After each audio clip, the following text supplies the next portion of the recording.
Meanwhile, Agent Choi narrowed his eyes as he caught a glimpse of the item I'd handed over. And, oh, it's not just a regular coin. I got it from another ghost story. Though the fact that the ghost story was a custom equipment line from Daydream Inc., a Twilight-grade ghost story called the Kind Seed Kit, was a secret. That coin was the first custom equipment I ever created at the field exploration team. A coin-shaped item that could summon a phantom hand in midair. It had to be something from a ghost story originally developed, contained, and utilized in Daydream Inc.'s early days. But because Daydream Inc. employees were essentially blacklisted from this marketplace, the trade had failed to go through for 5 years and had just been left there, untouched. Gripping the scrap of paper, I felt a small but thrilling sense of accomplishment. And it's not that I had rashly sacrificed my custom equipment. I've got plans to retrieve it later. Right now, the priority was Agent Choi. I gave the excuse I'd thought up. I figured currency would be immediately useful in a ghost story. I just remembered what happened at the supermarket. For reference, the Looky Mart's vouchers had vanished the moment I left the store, balance and all. That ghost story supermarket really was run by vicious scoundrels. Anyway, I thought that came off suitably rookie-like. It probably looked like I didn't realize different ghost stories use different currencies and just gave it a shot. And luckily, it worked. Time to stick with that meta. Hubei Nim. That arm's been left untouched for 5 years? Didn't it occur to you that any emergency might already be over? Even so, the arm was still there, sir. I finally gave a small smile. I figured if a barter was accepted, that meant there had to be someone on the other end ready to take it. Well, it's just a theory, and I could be wrong. Agent Choi stared at me for a moment, then, Whew! Right, this is it. Hard to find someone who actually uses their head and imagines things with internal logic. he ruffled my hat-covered hair. Ack. Then, lowering his voice so others wouldn't hear, he spoke quietly. You really should join our Turtle Snake Team 1. I was seriously fed up. Still, at least I seemed to have avoided suspicion for now. But didn't you say you're too scared to join the dispatch and rescue unit? And yet you've got the guts to come into a dangerous place alone? Then, maybe you can survive in Turtle Snake Team 1, huh? Was that a threat? Join if you don't want to be suspected? My head was spinning, but then the next words came. That fear of yours in the first place. Honestly, it's probably just a hallucination brought on by overexertion during your first mission. No, I'm scared to death. I'm really scared. But I have no choice but to endure it, right? I can't just say I'm too scared to do anything. I'm a rookie. Of course I'm scared of not having an arm. I was terrified something might go wrong, but I still came all the way here. I practically coughed up blood as I shouted.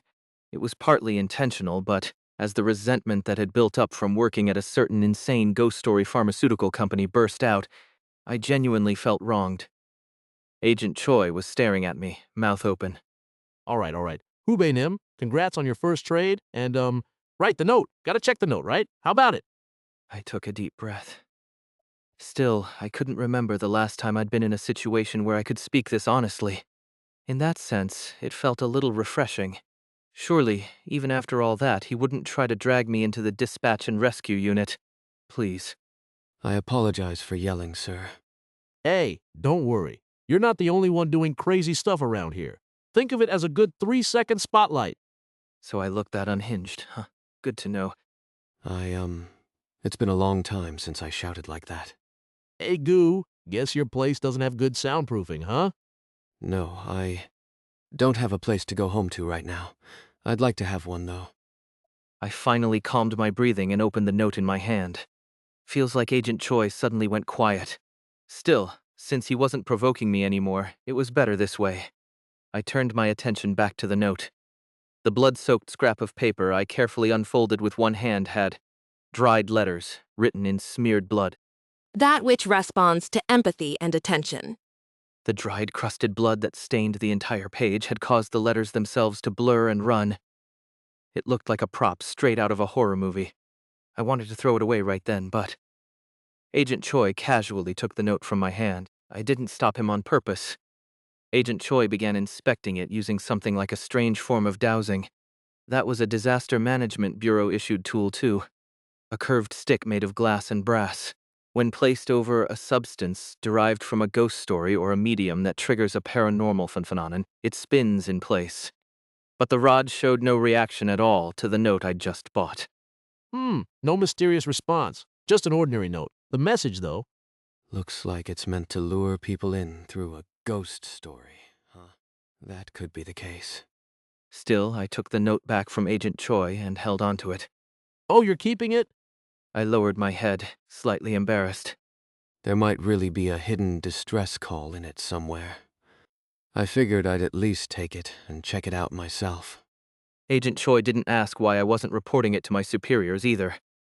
The Supernatural Disaster Management Bureau wasn't the kind of organization that had the luxury to leisurely analyze a mysterious note left behind by some unknown person after 5 years of abandonment. Even a brand new rookie would know that vague cases would always be deprioritized. Agent Choi himself had literally just said so. Still, I made one last move. After hesitating, I held the note back out to him.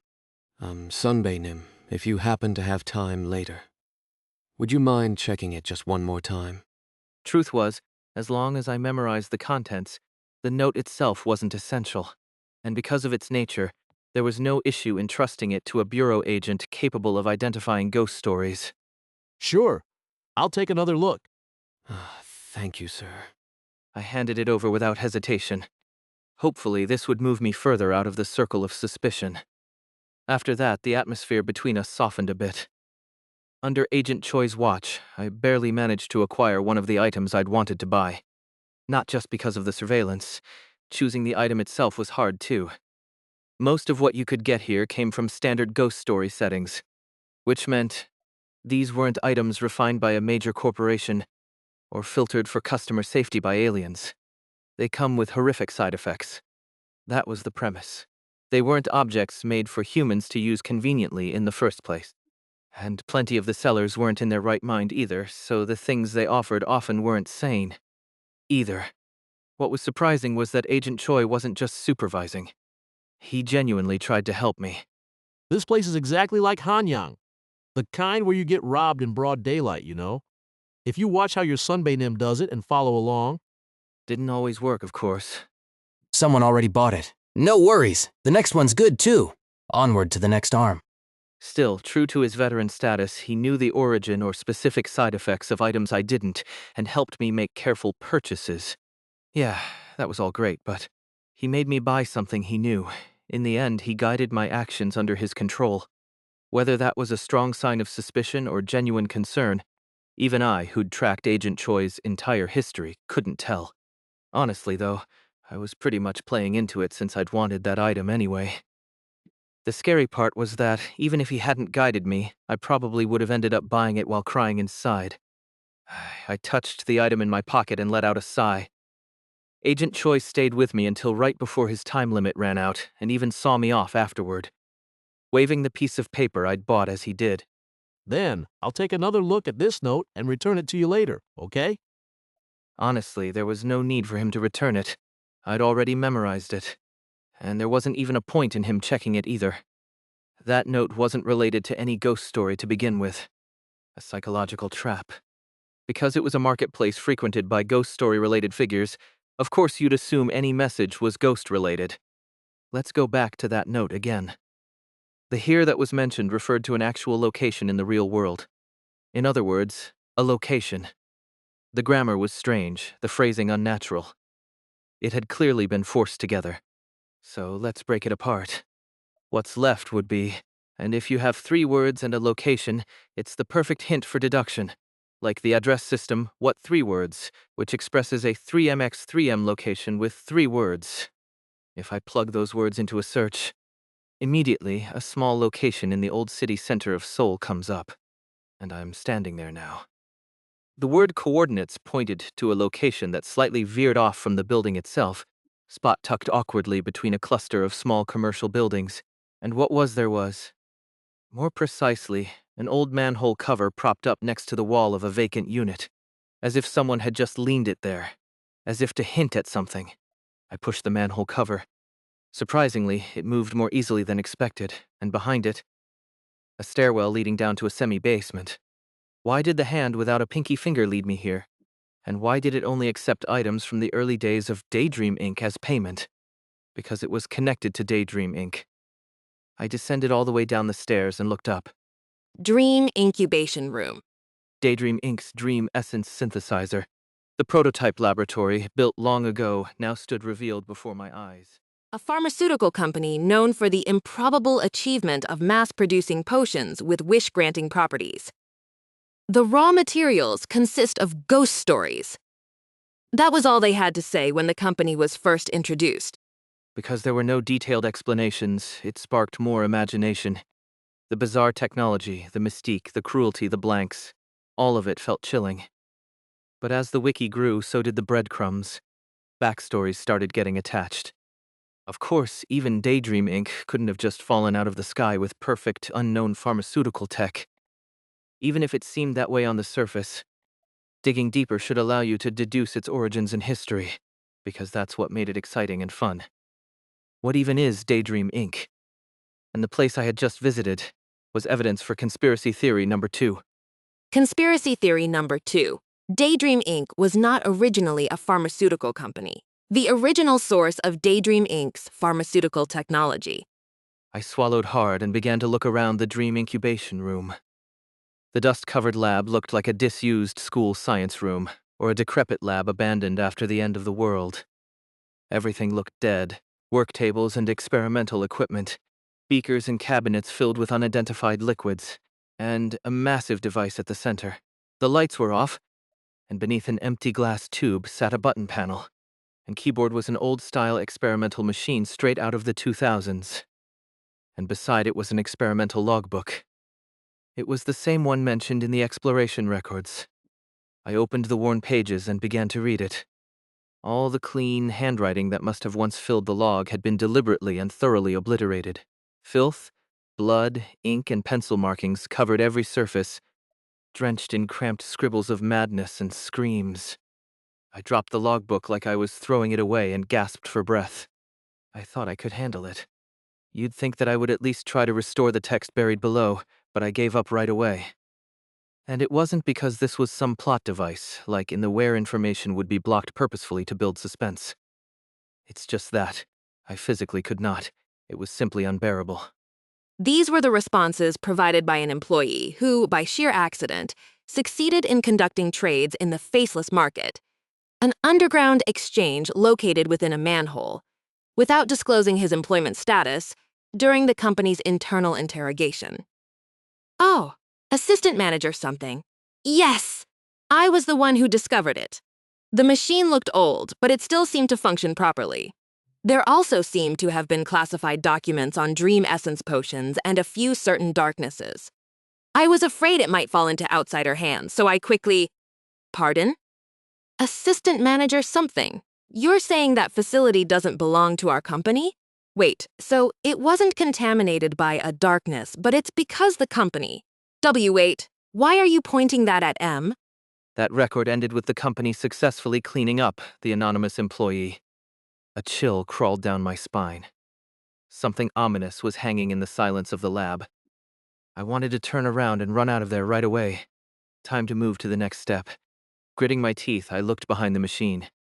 There was a standard office desk with a data entry PC, and beneath the chair, something heavy had rolled onto the floor. I already knew, but I still gasped. The body, as if it had just fallen from the desk, was dried up and lifeless like it had died long ago, which somehow made it even more disturbing. But I understood what had happened. Analysis results indicated that the body's motor functions had ceased 5 years prior. Given the circumstances, it is presumed that only vital signs were somehow sustained. It was the final researcher of this incubator, forcibly kept alive until the note at the faceless market was passed to someone else. The owner of the hand I had traded with. From the corpse's left hand, which was missing its pinky finger, I retrieved the custom equipment coin I'd paid with.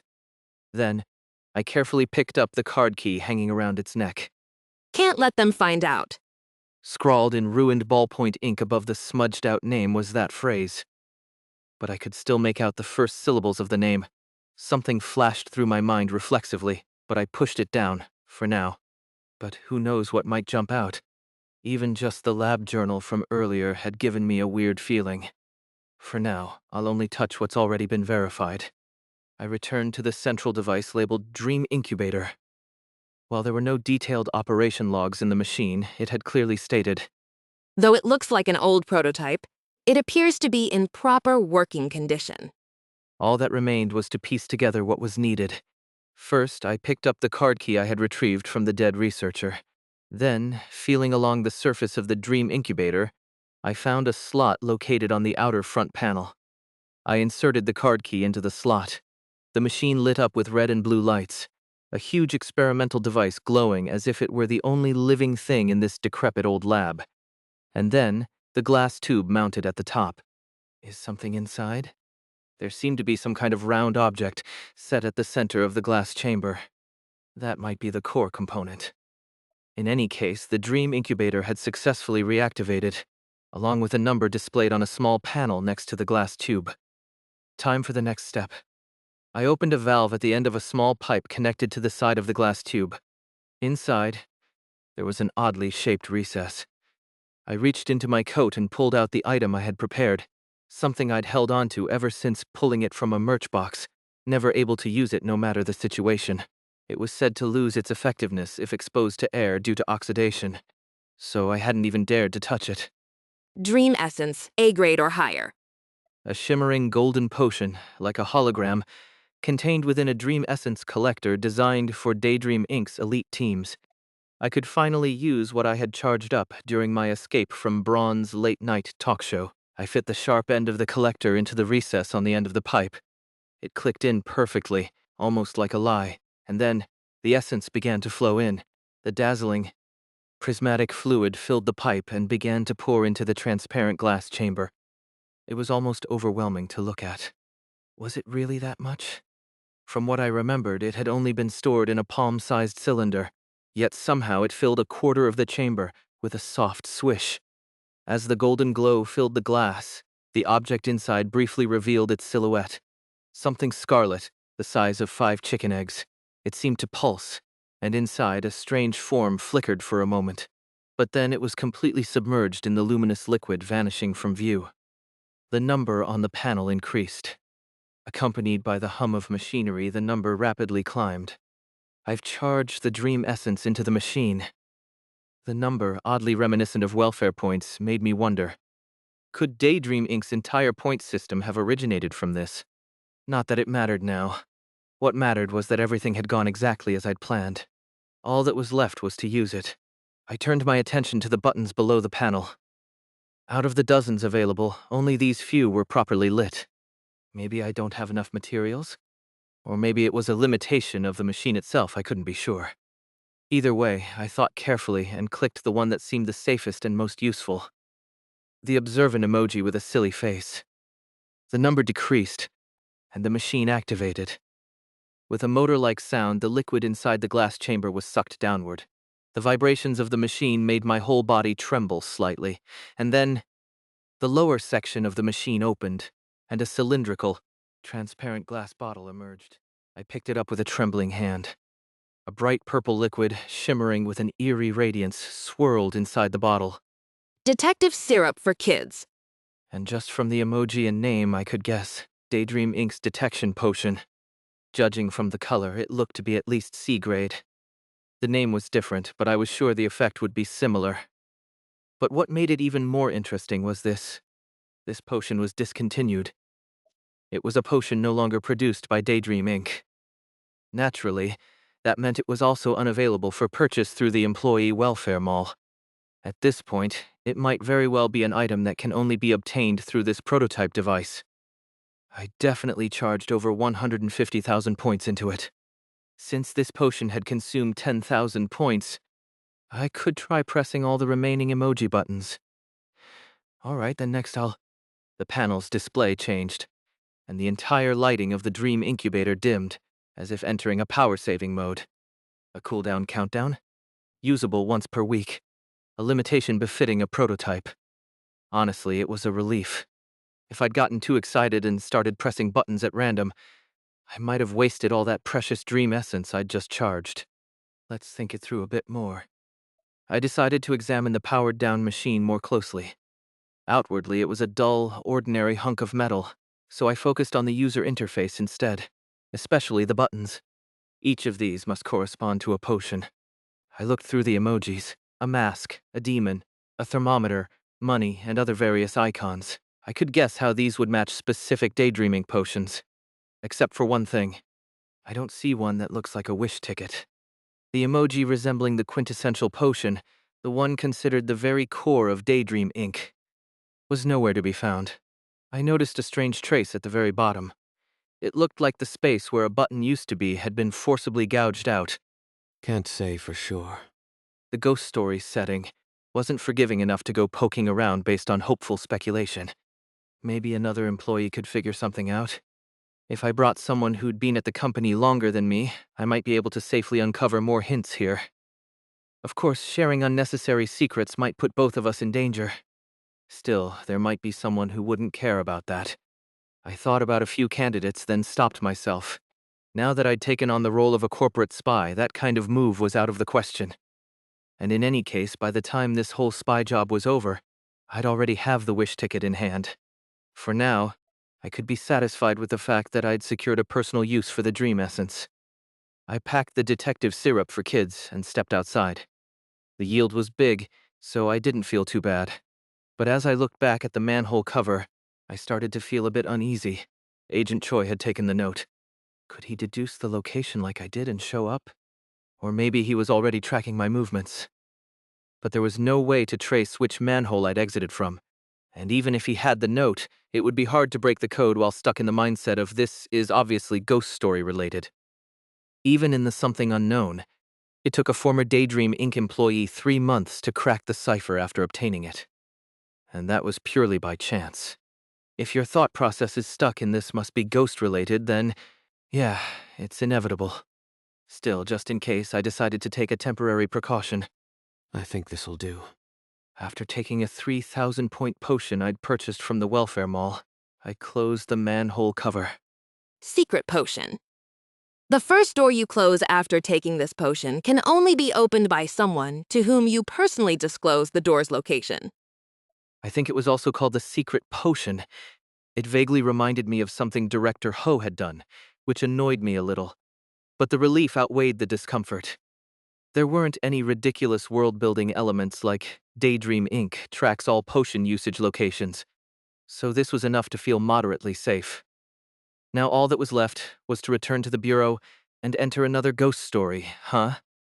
I dragged my feet on the way back to the hospital room, grumbling to myself. My life, seriously. Still, from now on there'd be a bonus income from going into ghost stories, since I could collect dream essence. Not to hand over to the company, but for my own use. Let's hang in there. I gave the Elite Team Dream Essence Collector, soon to be in use again, a quick pat, and successfully returned to my hospital room. I was finally discharged and returned to temporary agent duties. As mentioned before, you've been assigned to a general operations role, not to the dispatch and rescue unit. I almost cried while listening to Agent Bronze's briefing.